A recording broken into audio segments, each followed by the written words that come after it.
And we are thrilled to have Rashaan Evans with us. He is going to be with us weekly leading up to the Combine and maybe even all the way up to the draft as he is getting ready for his next venture as a football player. Of course, he was an all-state performer at Auburn High School, then an all-SEC and all-American linebacker at the University of Alabama. Now, after 4 great years, 3 SEC championships, 2 national titles, he is in South Florida preparing for the Combine.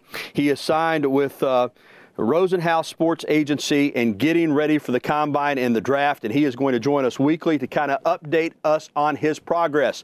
Good morning, Rashaan. How are you? Good morning, man. How are you? Very well. Good to have you. We're excited, as you can tell. Listen, you won the national championship. You were here for the parade and the celebration, and then zoom, you were off to train down there in South Florida to get ready. Tell me about that decision to sign with Rosenhaus Sports and to get right down there to Miami and start training for the Combine and the NFL Draft, skip the Senior Bowl, and go right to work. Yeah, well, just with searching for somebody who could, represent me and basically just represent me and the type of person that I am, and I felt like Rosenhaus was a perfect fit. I feel like, just for my decision, I feel like Drew has actually exceeded all of my expectations. And, just with him and us teaming up, I feel like it was the best thing that could ever happen for me, and me getting prepared for this Combine. And, just the fact that I had to literally get back on the plane literally that morning, it was kind of surreal, the fact that, I was so used to coming back to campus and going back and training with my team. I wasn't doing that anymore. Now I'm training for myself. So it was really kind of a surreal moment as I got on the plane and just kind of thought of, just my whole time just being at Alabama. It's definitely an exciting experience for me right now. And, I'm just excited for the future, man. It's amazing that you put it that way, because that's what I've told some people as a sportscaster that covers you guys, how quickly, it just changes. You go from being in college, being in a team environment, trying to reach all your goals, win the national championship, and then it cycles through. You come back, you have that celebration, and then, like you said, man, you're an individual moving on to the next. It's just that quick, isn't it? It is, man. And it's, at the same time, depending on the individual, he has to understand that. The wheels are going to keep turning. Whether you're there or not. Alabama's going to keep, winning games, going to keep winning national championships. They're going to keep recruiting big time athletes, and that's the tradition, man. But just for me, man, I'm just so happy that I was able to just experience all of that, and ended the way I did, man. About that a little bit before we get back to your training in preparation for the Combine and the draft. It was big news when you came out of Auburn High School and signed with the University of Alabama, being an Auburn legacy. Both your parents there, went there, your dad played football there, and it turned some heads. But I remember you saying at the time, I got to do what's best for me. My parents are going to support me regardless. And everything that you talked about, the reasons that you came to the University of Alabama, it's pretty amazing that it played out that way. You won 3 conference championships, you won 2 national titles, you were named an All-American, and now you've set yourself up to be a potential first-round draft pick. So I guess the lesson there is, for kids that are coming out of high school that are highly recruited, you can't worry about making other people happy. Ultimately, it's your life. You have to do what's best for you, don't you? Exactly. That's no truer statement than what you just said, man. And I would love for high school athletes to really just look into the fact that you kind of got to see the future. You really want to put yourself in a position to be the best possible player that you could possibly be. And, sometimes it may be you waiting for however long that is. And, sometimes, you expect, high school athletes to kind of, wait and, develop as an athlete. But, you got to kind of look into the eyes. A lot of guys who are high-caliber athletes, they want to play right away. But, high school players need to understand that, the best thing to do is really just to be well-rounded and well-seasoned as far as, their position, learning their position, and not only that, just building character, being unselfish, understanding the bigger picture of it all. And I feel like that just makes you a whole well-rounded and better player.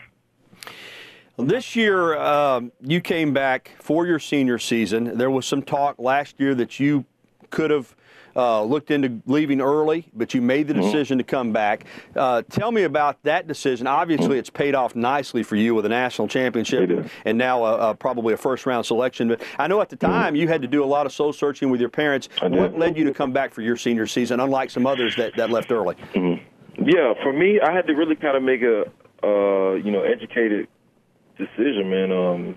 I had to kind of really look at all the aspects of, what could I gain from leaving early and what could I lose at the same time. And, the things that I was losing was, outweighing the things that I was going to gain, by leaving early. So I feel like the smart decision was to just wait one more year, just get better at my position and learning the position itself, and for me to just improve my skill set. So whenever it is that it was time for me to leave and go off to the NFL, that I was going to be not only just physically ready, but mentally ready as well.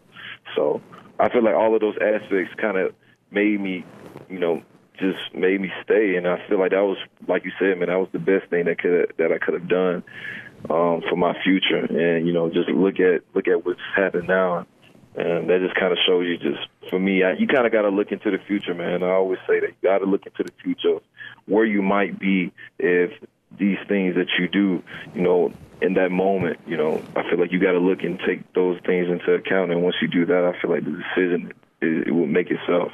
Absolutely, and I hope some young men that are in high school are listening to this, because it's a great lesson for them. This past season, as you know better than I do, Alabama is the hunted. It's the biggest game on everybody's schedule. When you lose a game around here, it's big news. You got to 11-0. You went to Auburn. They had a really good football team, obviously, and you lose. And suddenly it looks like, oh, my goodness, Alabama's not even going to Atlanta. The playoff may be done. Tell me about the emotions when you walked off that Jordan-Hare Stadium field that day. What I guess for a guy that's in a program that's accomplished so much, I guess it was pretty low moment for you, wasn't it? Yeah. I mean, it was a wake-up call. I feel like it was really the best thing that could have ever happened to our team. Even though we had been through so much adversity just with injuries and all of those things, I feel like we kind of needed a wake-up call. We needed just, for somebody to kind of wake us up and make us realize that you can be beaten at any time, regardless of how good you think you are.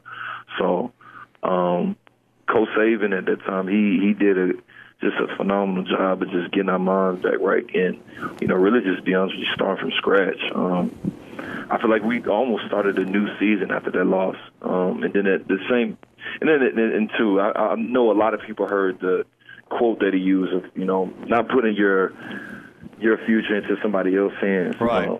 We had to wait for the committee to really make a big decision on if they were going to let us in or Ohio State in. So, in that situation, no team wants to be in that situation where you have to literally wait at the edge of your seat to kind of see what, the committee is going to do. And, who would have thought that, the committee decided to take us. They could have easily chose Ohio State easily. Right. But that just goes to show you, man. It was definitely a blessing for them to kind of choose us, and we knew right then when they chose us, we knew that we were going to win. We knew that we was going to win the national championship because our hunger had skyrocketed, through the ceiling. I mean, we just were so ready to just prove to the world that we were the best team in the nation, that we wanted to prove the doubters that doubted us all season, and they were literally waiting for us to lose. And we wanted to prove all those things and nip everything, all of those speculations of us as a defense not being, the Bama defense in the past, and, the offense not being as, as consistent as they always been. And, we just kind of wanted to, just leave everything out there and just, let our actions speak for itself.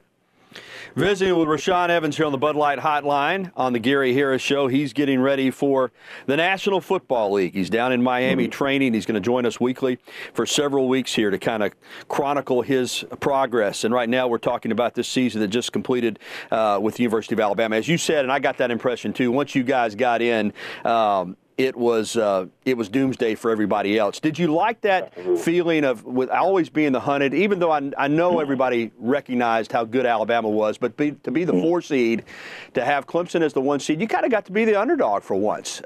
Did you like that? Yeah, I loved it. I just think in that situation, it made that last win that much more grand. Which is weird to say. I mean, let's say that we would have went undefeated. Let's say we beat Auburn.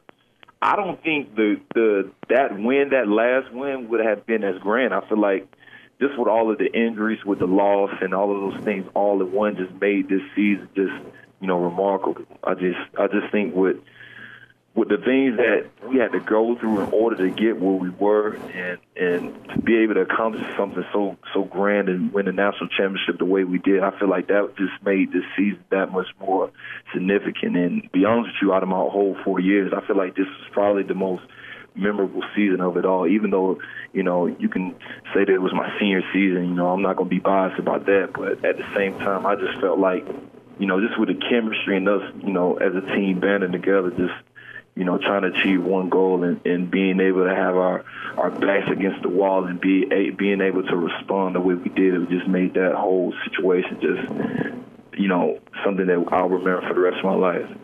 Great perspective, Rashaan. All right, getting back to where you're at right now, the fact that you did show maturity in coming back for your senior season, obviously people put on the tape, they can see what kind of football player you are, and you'll go to the combine, and I'm sure you're going to put up big numbers. But the leadership characteristics that you've shown, the maturity that you've shown, how big a factor do you think that is when you start meeting with these teams, the fact that you were voted as a captain, and all these things that are not the physical part of playing football? How big an aspect of that do you think resonates with these teams, and that you have to offer them, not just as a football player, but as as a person in their organization, as a leader, all those things? How big do you think that is?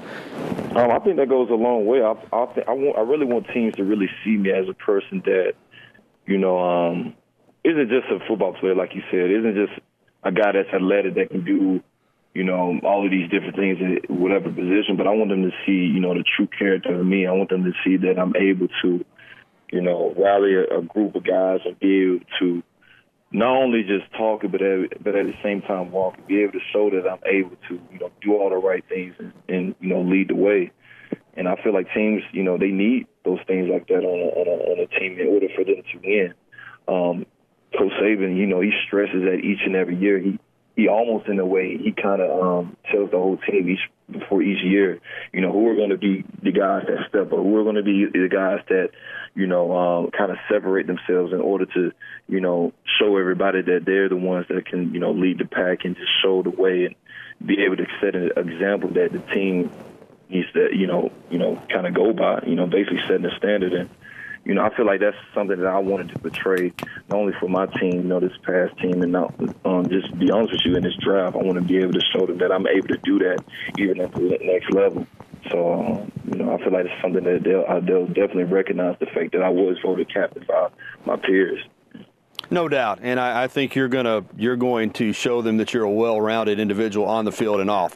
Great stuff, Rashaan. Next week, I do want to get into the training regimen, what you're doing to get bigger, stronger, and faster for the combine, and we'll jump into that. Great first visit, though. I really appreciate the time, and we'll talk to you again next week. All right, man. I'm excited. Thank you.